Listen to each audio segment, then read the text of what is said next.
How Allan a Dale's courting was aided. What is thy name? Then said Robin Hood. Come tell me without any fail. By the faith of my body, then said the young man, my name it is Allan a Dale. One evening, after a very tasty meal, Robin walked through the woods in a happy mood, when he heard a man coming along the path, singing. Robin did not stop him. Instead, he stepped behind a tree and waited to get a look at the singer. The man had an honest face and scarlet clothing. He seemed to be a strolling minstrel, for he strummed a harp while his lusty tenor voice rang out. Hey down and a down and a down, I've a lassie back in the town. Come day, come night, come dark or light, she will wed me back in the town. The song made Robin think of Marian. He let the singer pass, silently wishing him luck. Back at the hideout, he told the outlaws about the minstrel. If any of you set eyes on him, he said, bring him to me, for I would like to talk with him. The very next day his wish was gratified. Little John and Mudge, the miller's son, saw the same young man. At least they thought it must be he, for he was clad in scarlet and carried a harp. But now his clothes were all in tatters, and at every step he sighed.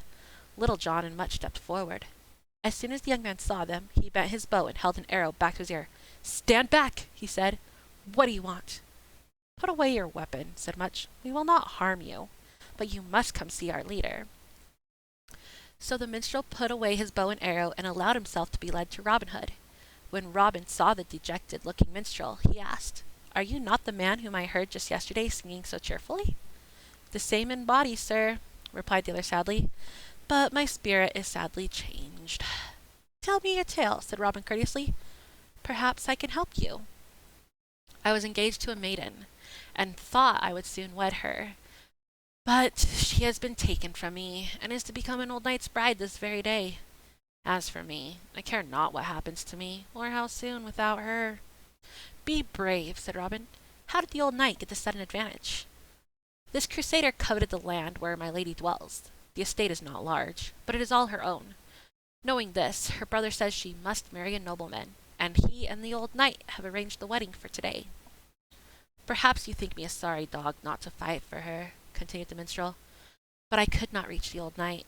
I threw one of his servants into a thorn hedge, another into a water barrel, and a third head first into a ditch, but I could not reach the knight. Does the maiden love you? Asked Robin. By her word she loves me well, said the minstrel.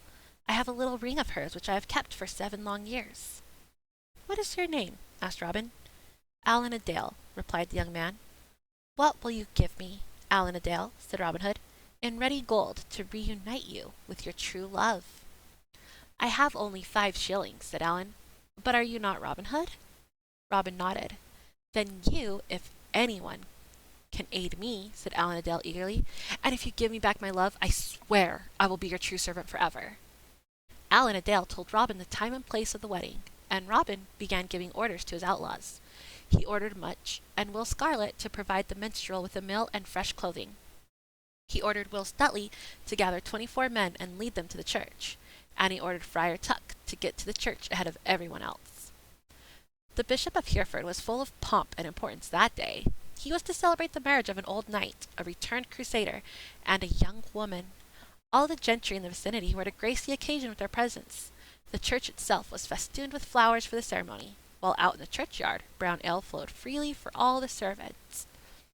Already the guests were beginning to assemble, when the bishop saw a minstrel clad in green walk up boldly to the door and peer in. It was Robin Hood, who had borrowed Allan's harp. Who are you, fellow? Said the bishop, and what do you want here at the church door? Robin bowed humbly. I am but a strolling musician, called the best in the North Country, and I had hoped that my strumming might add joy to the wedding today. What tune can you play? Demanded the bishop. I can play a tune so merry that a forlorn lover will forget he is jilted, said Robin. I can play another tune that will make a bride forsake her groom at the altar. I can play another tune that will bring loving souls together, though they were 5 miles away from each other. Then welcome, good minstrel, said the bishop. If your music is as good as you say, it will indeed grace our ceremony. Let us have a sample of your playing. Nay, I must not put finger to string until the bride and groom have come. As you wish, said the bishop. Then up the lane to the church walked the old knight, leaning on a cane, preceded by 10 archers outfitted in scarlet and gold. After them came a young woman, leaning on her brother's arm. Her hair did shine like glistening gold, and her eyes were like blue violets that peep out shyly at the sun. Her complexion had the tinting of a seashell, and her face was flushed as though she'd been weeping. But she walked with a proud air as though she defied the world to crush her spirit. Now, by all the wedding bells that have ever rung, said Rodham boldly, this is the worst match pair that ever my eyes beheld. He let the knight and his 10 archers pass by. Then he strode up to the bride and placed himself on the other side from her brother. Courage, lady, he whispered.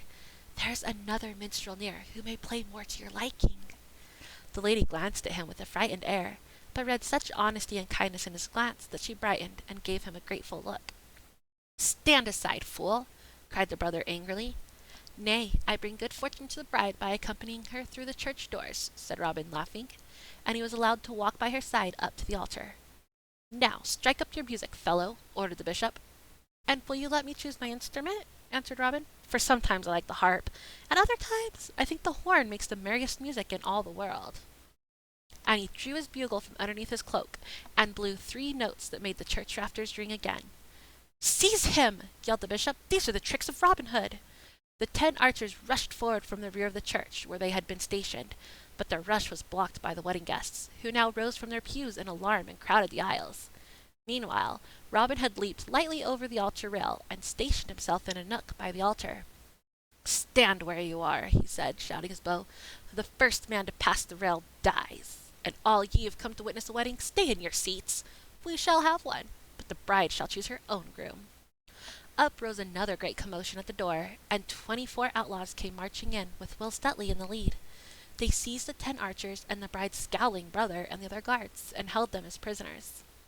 Then in came Allan Adale, dressed festively, with Will Scarlet as his best man. They walked gravely down the aisle and stood at the altar. Before a maiden weds, she chooses, said Robin. Now, maiden, before this wedding continues, whom will you have as your husband? The maiden answered not in words, but smiled with a glad light in her eyes, walked over to Allan, and clasped her arms about his neck. That is her true love, said Robin, and the true lovers shall be married at this time. Now, my lord bishop, proceed with the ceremony. That shall not be, protested the bishop. The wedding must be announced 3 times in the church. That is the law. Come here, Little John, called Robin impatiently, and he plucked off the bishop's frock from his back and put it on Little John. You're the finest bishop that ever I saw in my life, said Robin. Now, make the announcements. So Little John clambered awkwardly into the choir, and he announced the marriage of the maiden and Allan Adale once, twice, and thrice. Good enough, said Robin. Now I see a worthy friar in the back of this church who can perform a better wedding service than ever my lord bishop of Hereford. My lord bishop shall be witness, and seal the papers, but you, good friar, bless this pair with book and candle. Friar Tuck came forward. Allan and his maiden kneeled before him, while the old knight, held unwillingly as a witness, gnashed his teeth in helpless rage. The friar began the ceremony. When he asked, Who gives this woman? Robin stepped up and answered in a clear voice, I do. I, Robin Hood of Sherwood, and anyone who takes her from Allan Adale shall pay dearly.